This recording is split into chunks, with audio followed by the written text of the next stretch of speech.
الله.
Bismillahirrahmanirrahim. Assalamualaikum warahmatullahi taala wabarakatuh.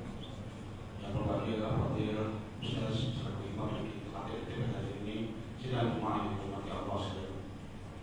Alhamdulillah dapat kita lagi untuk salat Jumat dengan kapasiti yang dibenarkan cuma 250 orang. Ya, tapi yang ini saya cuba sedaya upaya. Dan untuk minggu depan, sekiranya keadaan begini, saya harap yang mungkin saya tak akan lagi. Hari-hari pasal pertama saya tukar bersedia untuk tuan-tuan mendaftar. Kalau tuan-tuan boleh menolong diri tuan-tuan sendiri dulu untuk mendaftar, lepas itu baru tak tolong dengan orang tua untuk meluluskan tuan-tuan. Jadi tuan-tuan tak mendaftar, arahan yang kami terima suruh daftar. Tuan-tuan tak datang. Jadi untuk Surau An-Nur ada di FB Surau An-Nur, ada di FB Facebook Surau An-Nur. Kalau Facebook Surau An-Nur tuan-tuan tak tengok, Allah. Ya, jadi untuk minggu ni saya berbincang dengan Tuan Bos dan buat terpaksa kita lepaskan yang beratur tadi dan kita akan betul itu tuan-tuan. Sekiranya benda ini berulang lagi, kedudukan ini masih lagi minggu depan, masih lagi 250, jadi kami akan tutup, kami akan benarkan yang berdaftar saja. Jadi tolong bertakbiran. Kalau tuan-tuan boleh tolong bertakbiran, insya-Allah. Sebenarnya saya nak minta berdaftar, saya nak ada data untuk kami merayu pada Jais. Tapi malam tak dapat. Ya? Tak dapat. Jadi saya nampak ada 500 ke 700 orang mendaftar, sedanglah kami menuliskan pada Jais untuk minta penuh masjid, penuh semua. Tapi nampaknya nanti yang mendaftar pada saya cuma 320 orang saja, dan 320 orang pun saya luluskan untuk penuhkan, walaupun lebih besar. Jadi tujuan kami untuk data, untuk kami memohon merayu supaya tuan-tuan boleh sembahyang dan penuhkan puasa masjid, tapi tidak dapat sambutan dari tuan-tuan. Jadi minggu depan saya akan luluskan sebagaimana yang dikehendaki. Jadi awal ini silami. Saya tak nak tuan-tuan beratur berpanas di luar, lepas tu kami kasih bersalah. Kami bersalah, tengok tuan-tuan berkata dah 15 minit setengah jam tak boleh masuk sembahyang. Kalau tuan-tuan tempat kami itulah tuan-tuan, kerana itulah yang saya rasa tetap siapkan itu. Jadi kami tak ada tuan-tuan berkata sebenarnya terus masuk, duduk dan duduk ini tak dalam surau. Mayang sunat apa yang tuan-tuan dengarlah sekiranya. Itu tujuan kami sebenarnya membuat. Tapi Masya Allah, malam ini tak dapat sambutan. Jadi untuk minggu depan, sekiranya masih lagi arahan Jais begini, itu akan kami lakukan. Tapi berdoalah kepada Allah Subhanahu Wa Taala agar dia buka sepenuh surau, semacam wilayah yang telah dibenarkan pada hari ini. Jika selama dapat sepenuh surau, datanglah. Tapi pastikan tuan bolos. Datanglah. Kita ikut penjarakan macam dalam Bangkas, kita boleh isi 1000 orang dalam surau di tengah penjarakan. Kalau tidak penjarakan, kita boleh isi 2500 dan 3000 orang. Jadi untuk penghidupan saya merayu pada tuan-tuan, ikutlah aturan supaya kami tidak rasa bersalah, kami tidak rasa bersalah melihat wajah-wajah tetamu-tetamu Allah yang asal yang kami larang. Saya merayu kepada tuan-tuan, ya. InsyaAllah kita berdoa sama-sama akan kita dapat esok juga kita dapat full capacity untuk salat Jumaat. Dan bagi ahli karya kita boleh 200 orang datanglah salat Jumaat berjemaah. Kita boleh malam pas kau 100 orang di malam semalam. Dalam sebuah ini biasa malam Jumaat 1 lebih, malam pada 100 orang lebih kurang. Mari bawa anak-anak muda yang telah saya luluskan, yang datang ayah-ayah yang ada di surau awal-awal di rumah, datang salat Jumaat di surau. Surau kita dah bersih dah. Surau kita dah bersih dah, wangi dah. InsyaAllah bagi yang telah mengimpak untuk bersih udara, saya ucapkan terima kasih. Walaupun kita dapat satu biji bersih udara, InsyaAllah akan pasang lagi. Dan kami ada sedikit lagi pasaran kelebihan wang itu dalam 2,000. Jadi kami memerlukan dalam 3,000 ringgit lagi untuk dapatkan sedikit lagi bersih udara. Sekiranya tuan-tuan nak mengimpak, masuklah dalam akaun surau. InsyaAllah kita akan pasang udara demi kesihatan tuan-tuan, demi kesejahteraan kita, supaya tidak apabila kita yang ada di dalam surau. InsyaAllah marilah sama-sama berdoa SWT. InsyaAllah kalau dapat minggu depan sepenuh kapasiti, alhamdulillah kita dapat semuanya sama-sama. Saya minta maaf bila mana yang saya nak masuk. Itulah hakikat yang sepatutnya saya terima arahan. Itulah hakikat yang saya terpaksa saya lakukan. Jadi minggu depan tolong datang, ya. Sekiranya dapat minta penuh kapasiti, datanglah. InsyaAllah ziarah-ziarah, lihat-lihatlah, tengok-tengoklah habis surau, kuliah hal yang kita ada, kuliah mak yang kita ada. Itulah sahaja kita boleh dapat. Sekian, wabillahi taufiq. Wassalamualaikum warahmatullahi wabarakatuh.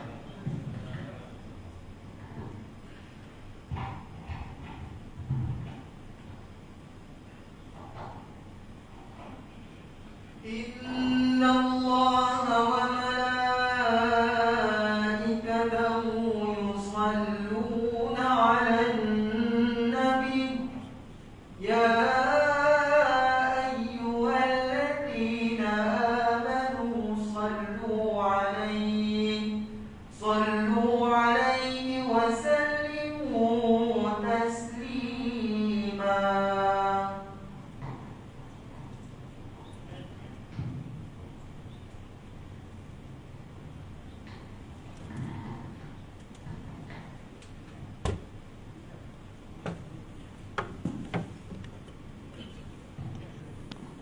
Assalamualaikum warahmatullahi wabarakatuh. Allahu Akbar, Allahu Akbar, Allahu Akbar,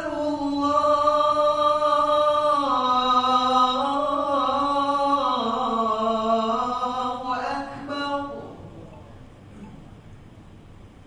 Asyhadu an la ilaha illallah.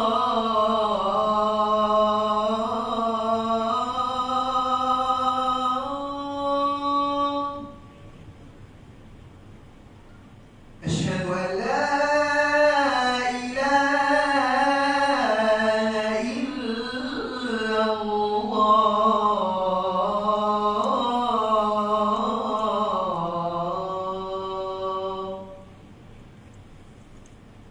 أشهد أن محمدا رسول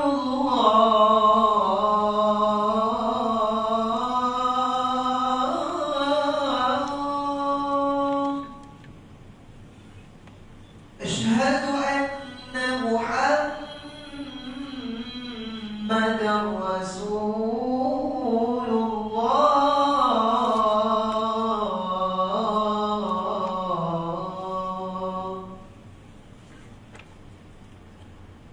حي على الصلاة.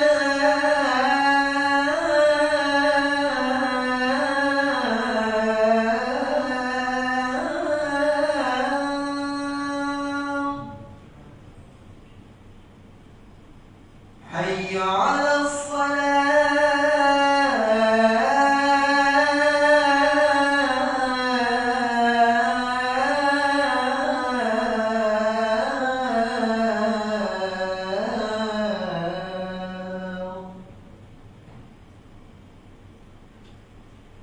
حي على الفلاح.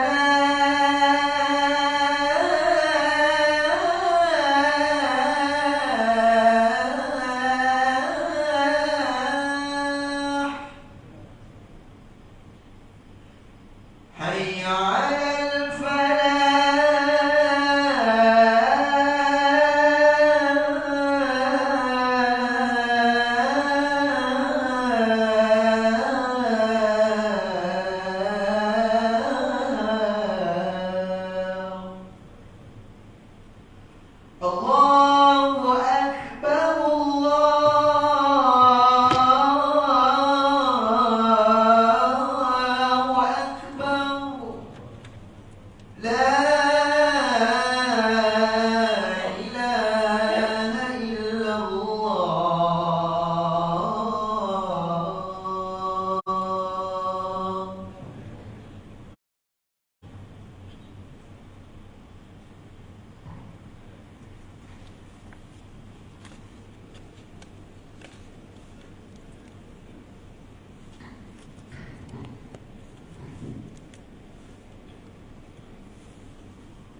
Auzubillahi minasyaitonir.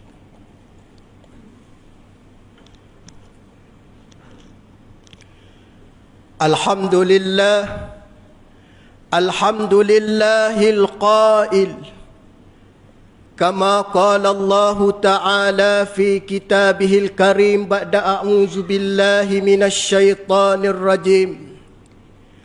Walaqad karramna bani Adam wa hamalnahum fil barri wal bahr wa razaqnahum minat thayyibat wa faddalnahum ala katsirin mimman khalaqna tafdila.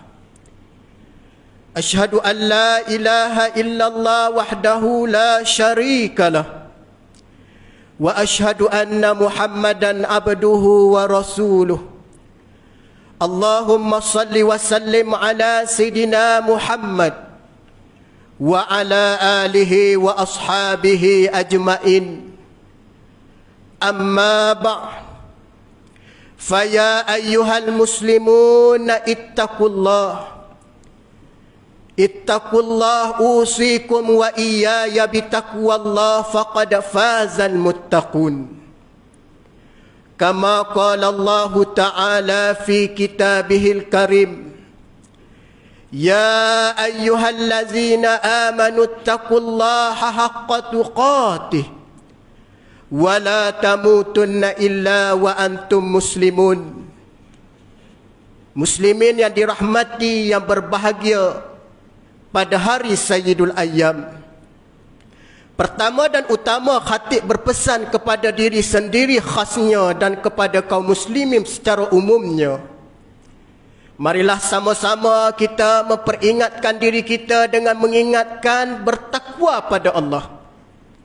Yakni dengan kita merencana dan melaksanakan segala titah perintah Allah Jalla wa'ala.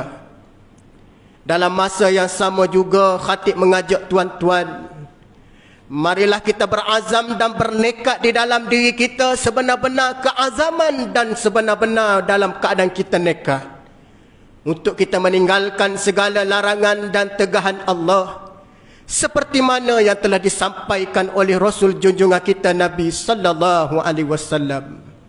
Mudah-mudahan kita berbahagia bukan sekadar hidup di dunia, mahupun kita akan bahagia juga ketika mana kita bertemu dengan Jalla wa'ala pada suatu hari nanti, insya-Allah. Sedang para jemaah yang dirahmati oleh Allah Subhanahu wa ta'ala, sebelum member meneruskan khutbah pada tengah hari ini, saya mengajak supaya kita lapangkan hati kita pada tengah hari ini untuk sama-sama kita mendengar khutbah yang akan disampaikan oleh khatib. Dengan erti kata, kita fokus tajuk yang kita akan bincangkan pada petang ini ataupun tengah hari ini. Mudah-mudahan kita akan mendapat pahala dan ganjaran di sisi Allah, insya-Allah. Pada Jumaat kali ini kita akan membincang khutbah yang bertajuk Hormati Orang Tua. Sidang para jemaah yang dirahmati oleh Allah Subhanahu wa ta'ala, apabila kita mendengar, apabila kita membicarakan orang tua, di sana Islam mengajar kita untuk menyayangi dan menghormati kedua orang tua. Dengan arti kata kita hormat, yakni memandang tinggi kepada mereka dengan memberi layanan yang terbaik dengan penuh kesopanan dan sikap menghormati dengan penuh beradab. Sikap yang perlu ada kepada kita, terutamanya kita sebagai seorang mukmin yang saleh. Apabila kita menceritakan ibu dan ayah, di sana sudah pasti kita akan diingatkan oleh Nabi sallallahu alaihi wasallam dalam satu hadis riwayat Imam At-Tirmizi. Kata Nabi sallallahu alaihi wasallam, irhamu ma fil ardi yarhamkum ma fis sama. Sayangilah semua yang ada di bumi, maka semua yang ada di langit akan menyayangi kamu. Hadis riwayat Imam At-Tirmizi. Muslimin para jemaah yang dirahmati oleh Allah Subhanahu wa ta'ala, Nilai rasa hormat kepada orang tua boleh diterjemahkan dalam pergaulan dan hubungan harian kita di mana sahaja kita berada. Sama ada kita berada di dalam masjid dan surau ataupun di tempat awam. Mudah-mudahan tuan-tuan dengan kita mengamalkan hubungan dan sikap menghormati mereka, maka Allah Subhanahu wa ta'ala dan segala makhluk di langit dan di bumi akan merahmati, senantiasa menyayangi kita. Terdapat cara dan banyak untuk kita menghormati orang tua, seperti mana kita memanggil dengan gelaran-gelaran yang sepatutnya dipanggil bagi melambangkan kepribadian seorang itu yang berakhlak. Jangan kita memanggil dengan nama-nama yang tidak mencerminkan akhlak seseorang Muslim, walaupun mereka tidak beragama dengan Islam sebagai agama. Kerana ini menunjukkan kepada mereka betapa suci dan murninya akhlak yang diajar oleh Islam. Bukan sekadar kita menghormati sesama Islam sahaja, tetapi di sana Islam mengajar supaya kita menghormati orang yang tua yang bukan di kalangan Islam. Di sana juga kita melihat tuan-tuan sidang para jemaah muslim yang dirahmati oleh Allah. Jikalau kita di dalam kehidupan kita, kita meninggikan kedudukan orang tua kita ataupun ibu kita di antara tempat yang paling tinggi, sudah pasti Allah Subhanahu wa ta'ala memuliakan seorang anak itu. Dengan arti kata, anak diberikan dengan keberkatan dalam hidup, Allah Subhanahu wa ta'ala merahmati dan dijauhkan daripada perkara yang tidak diingini. Ini nak menceritakan kepada kita betapa mulianya ibu dan ayah kita, sehingga mereka diletakkan tempat yang paling tinggi di sisi Allah Subhanahu wa ta'ala. Teringat kita pesanan yang dipesan oleh Nabi sallallahu alaihi wasallam di dalam satu hadis, innaman la yarhamu la yurham. Sesungguhnya sesiapa yang tidak mengasihi, maka dia tidak akan dikasihi oleh Allah Subhanahu wa ta'ala. Ini di antara pesanan Rasulullah sallallahu alaihi wasallam, tuan-tuan para jemaah. Maka di sana mengajak kita untuk sama-sama kita mengambil berat terhadap ibu dan ayah kita yang telah melahirkan kita. Kerana daripada asbab dialah kita pada hari ini dapat besar dengan keadaan sihat wal afiat, menerima nikmat yang begitu besar daripada Allah Subhanahu wa ta'ala. Di sana kita kena ingat tuan-tuan rahimakumullah, walaupun ibu kita pada hari ini sudah tiada bersama dengan kita ataupun diertikan, sudah kembali pada Allah Subhanahu wa ta'ala. Sebagai seorang anak yang mempunyai ibu dan ayah, sudah pasti di kalangan kita memang asal daripada ibu dan ayah. Maka jangan kita membiarkan, jangan kita sesekali memandang enteng dengan pengorbanan serta apa yang telah dilaksanakan oleh mereka. Maka Nabi sallallahu alaihi wasallam mengajar kepada kita umat baginda sallallahu alaihi wasallam yang disebut oleh Nabi, ridallahu fi ridal walidaini. Keredaan Allah Subhanahu wa ta'ala tertakluk kepada keredaan ibu bapa, yakni selagi mana ibu bapa yang menyuruh kepada perkara yang tidak membawa kepada kederhakaan pada Allah. Sidang para Jumaat yang dirahmati oleh Allah, akhir-akhir ini kehidupan manusia di dalam keadaan diuji dan dalam keadaan senantiasa diuji oleh Allah Subhanahu wa ta'ala. Maka di sana perlu kita ingat, perlu kita mengambil pengiktibaran daripada ujian yang Allah Ta'ala uji. Maka di antaranya para alim ulama mengajar kita, berbuat baiklah kepada ibu dan ayah. Dengan arti kata, apabila didatangi ujian kepada kamu, dengan kamu berkhidmat buat baik kepada mereka, nescaya ujian itu akan diangkat oleh Allah Subhanahu wa ta'ala. Maka kalau kita melihat di antara dosa, di antara akibat menderhakai ibu bapa, di sana di antara dosa-dosa besar. Kalau tuan-tuan ingat lagi di dalam kitab yang disebut oleh Nabi sallallahu alaihi wasallam, di antara dosa yang paling besar yang kedua selepas dosa syirik adalah dosa menderhakai ibu bapa. Bagaimana tuan-tuan melihat sejarah di dalam Al-Quran yang Allah Ta'ala nukilkan Luqmanul Hakim, Kalau kita tengok sejarah Luqmanul Hakim ini memberi ibrah dan pengajaran. Terutamanya kita sebagai seorang bapa, ibu yang berada di rumah. InsyaAllah mudah-mudahan kita sampaikan apa tanggungjawab bapa terhadap anak. Kalau tuan-tuan tengok dalam rujuk surah Luqman, di dalam Al-Quran ayat yang ke-13 dan ayat ke-14. Di sana saya nak mengambil pengajaran daripada ayat 13 yang Allah Subhanahu wa taala nukilkan daripada kisah Luqmanul Hakim. Mungkin tuan-tuan tertanya, Luqmanul Hakim ini di zaman Nabi mana? Luqmanul Hakim ini di zaman Nabi dan di manakah ataupun di usia mana hidupnya Luqmanul Hakim? Maka di kalangan ulama-ulama tafsir menceritakan Luqmanul Hakim ini di antara seorang hamba Allah Subhanahu wa taala. Walaupun ada setengah di kalangan para ulama-ulama tafsir ada menyebut Luqmanul Hakim, ada yang mengatakan ia seorang nabi. Di antara Nabi Isa, Nabi sallallahu alaihi wasallam. Tetapi di dalam tafsir Ibnu Katsir, dia menyebut dia bukan seorang nabi tetapi seorang bapa yang dipenuh dengan hikmah. Apa makna hikmah tuan-tuan? Bapa yang dipunyai ataupun diberi anugerah kebijaksanaan, kepintaran, kekuatan yang cerdik pandai. Maka tuan-tuan tengok, kebijaksanaan, kecerdikan bapa disebut oleh Allah di dalam Al-Quran. Biasa kita mendengar surah Muhammad, surah yang Allah Subhanahu wa taala cerita di sana mengenai kepribadian Nabi sallallahu alaihi wasallam. Surah Luqman, Allah Ta'ala menceritakan seorang bapa menasihati anaknya di dalam ayat ke-13. Idza qala Luqmanu libnihi. Tuan-tuan rujuk balik pada hari ini kalau ada kesempatan masa melihat.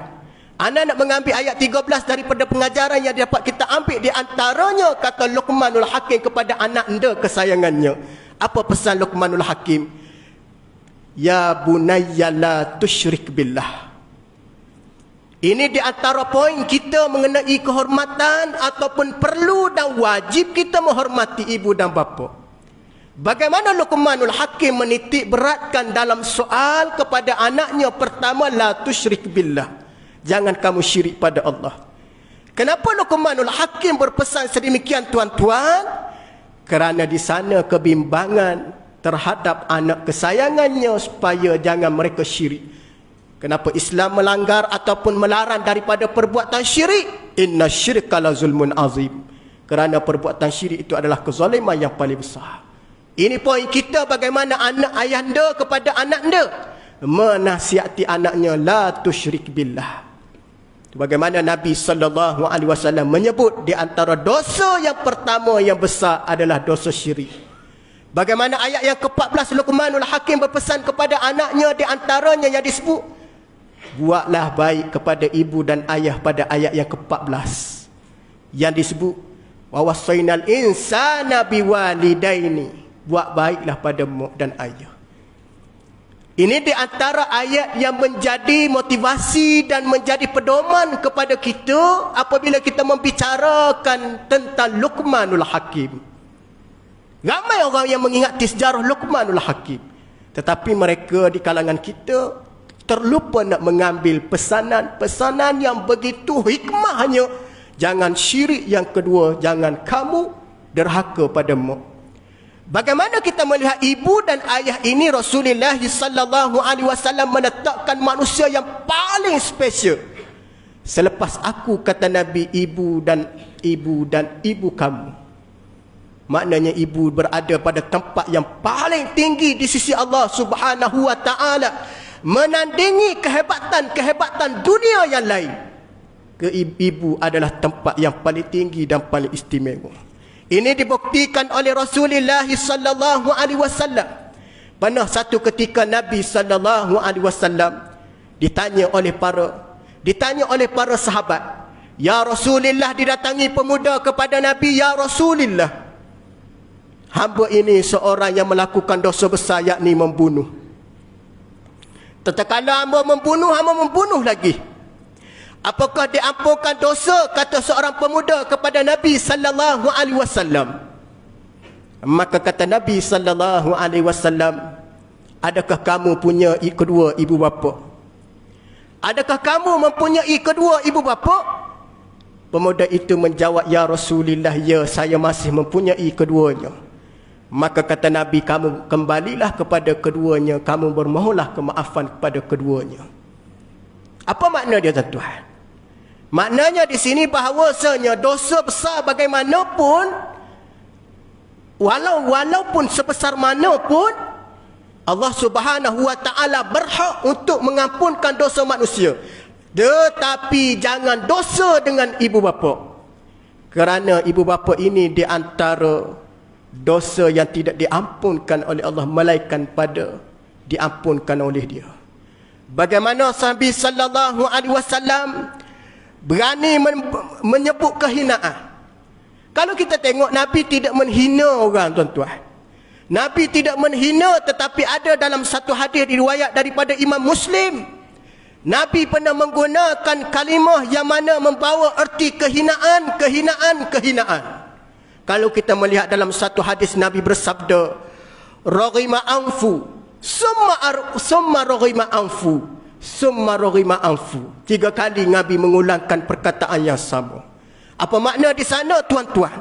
Maksudnya raghima anfu, hinalah. Tatkala selepas baginda menyebut sedemikian, baginda sallallahu alaihi wasallam ditanya oleh para sahabat. Nabi ditanya oleh para sahabat, ya Rasulullah, man adraka?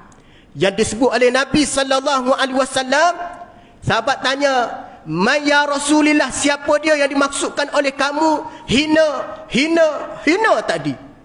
Maka Nabi sallallahu alaihi wasallam menjawab, man adraka abawaihi indal kabiri ahaduhuma au kilahuma fala yudkhilal jannah. Hina dia kerana Nabi sebut sesiapa sahaja yang mempunyai orang tua ketika mana usianya yang lanjut, ketika mana usianya yang panjang, ataupun salah satu daripadanya, tetapi tidak menjadikan penyebab kepada masuk syurganya anak tersebut. Apa yang kita faham daripada hadis ini, tuan-tuan?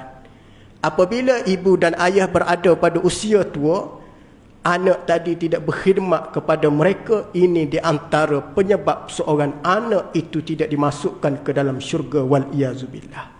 Ini membuktikan kepada kita betapa besarnya pengorbanan ibu dan ayah. Maka di sana khatib mengajak tuan-tuan, di kesempatan pada hari ini, hari Sayyidul Ayyam, berbuat baiklah kita kepada mereka. Walaupun pada hari ini kita tidak dapat berziarah seperti biasa dengan sebab kita berada dalam situasi pandemik, tetapi dengan kecanggihan dengan kecanggihan yang ada pada hari ini tidak menghalang kita berbuat baik pada ibu dan ayah. Ibu dan ayah tidak mengharapkan duit wang ringgit daripada seorang anaknya walaupun bergaji besar, tetapi ibu dan ayah mengharapkan kasih sayang dan mengharapkan yang disebut dengan ambil berat terhadap ibu dan ayahnya.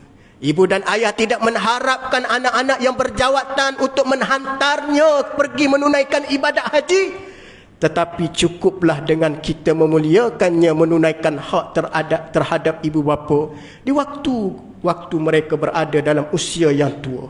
Inilah di antara pengajaran yang dapat kita ambil betapa besarnya pengorbanan ibu dan ayah, sehingga pada hari ini dialah yang menyebabkan kita dapat menerima agama, menerima Islam, dan hidup dalam keadaan dipenuhi rahmat dan nikmat daripada Allah Subhanahu wa taala. Mudah-mudahan kita semua dipelihara dan menghormati ibu-ibu kita dan ayah-ayah kita, dan mudah-mudahan kita dijamin syurga oleh Allah Subhanahu wa taala, insya-Allah. A'udzubillahi minasyaitonir rajim.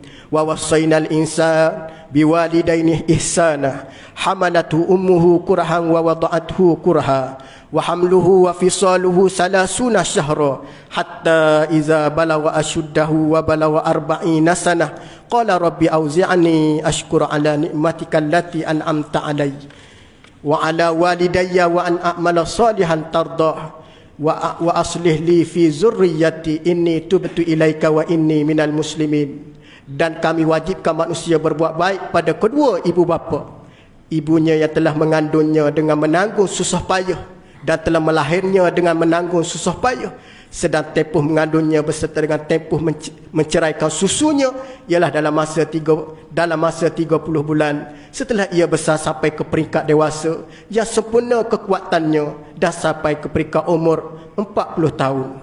Dah sampai umurnya 4 tahun, maka berdoalah ia dengan berkata, wahai Tuhanku, ilhamkan daku supaya tak bersyukur akan nikmatmu yang engkau kurniakan kepadaku dan kepada ibu bapaku, dan supaya aku tetap mengerjakan amalan yang salih yang engkau redai, dan jadikanlah sifat-sifat kebaikan meresap masuk ke dalam jiwa zuriat keturunanku. Sesungguhnya aku bertaubat padamu ya Allah, dan sesungguhnya aku daripada orang-orang Islam yang beriman dan tunduk kepada kepatuhanmu ya Allah. Barakallahu li wa lakum fil Qur'anil azim wa nafa'ani wa iyyakum bima fi minal ayati wa dzikril hakim wa taqabbala minni wa minkum tilawatah innahu huwas samiul alim. Aqulu qawli hadza wa astaghfirullahal azim li wa lakum wa lisairil muslimina wal muslimat fastaghfiruhu innahu huwal ghafurur rahim. Allahumma inna nas'aluka bi hurmati hadha yawmil mubarak an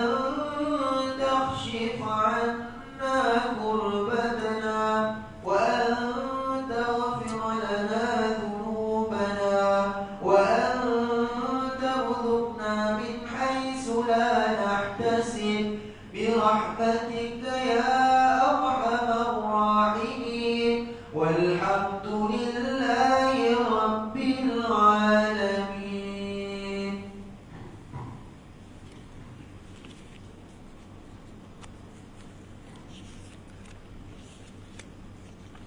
Alhamdulillah, alhamdulillahillazi ja'alana minal muslimin wa razaqna minat tayyibat. Asyhadu an la ilaha illallah wahdahu la syarika lah wa asyhadu anna Muhammadan abduhu wa rasuluh. Allahumma salli wa sallim ala sayidina Muhammad wa ala alihi wa sahbihi wa man tabi'ahum bi ihsanin ila yaumiddin. Amma ba'd. Faya ayyuhal muslimun ittaqullah usikum wa iyaya bitaqwallah faqad fazal muttaqun wa tazawwadu fa inna khairaz zadi taqwa wattaquni ya ulil albab. Kama qala Allah Ta'ala, ya ayyuhalladzina amanu ittaqullaha haqqa tuqatih wa la tamutunna illa wa antum muslimun. Sidang para jemaat yang dirahmati, dimulia, diberkati oleh Jalla wa Ala pada tengah hari ini, Khatib sekali lagi berpesan pada diri sendiri dan seterusnya kepada kaum muslimin. Marilah sama-sama kita meningkatkan keimanan, ketakwaan kepada Allah Subhanahu wa Ta'ala dengan kita menjalankan segala titah perintahnya, sekaligus kita meninggalkan larangannya. Mudah-mudahan kita menjadi hamba yang mulia yang dia akan diberi ganjaran besar di sisi Allah Subhanahu wa Ta'ala pada suatu hari nanti. Pada hari ini, tuan-tuan yang dirahmati oleh Allah Subhanahu wa Ta'ala, Khatib mengajak tuan-tuan, marilah sama-sama kita memperbanyakkan salam dan selawat bertepatan dengan ayat Al-Quran yang difirmankan oleh Allah Subhanahu wa Ta'ala, innallaha wa malaikatahu yusalluna 'alan nabi ya ayyuhallazina amanu sallu 'alaihi wa sallimu taslima. Sesungguhnya Allah dan para malaikatnya memberi salam dan selawat pada nabi.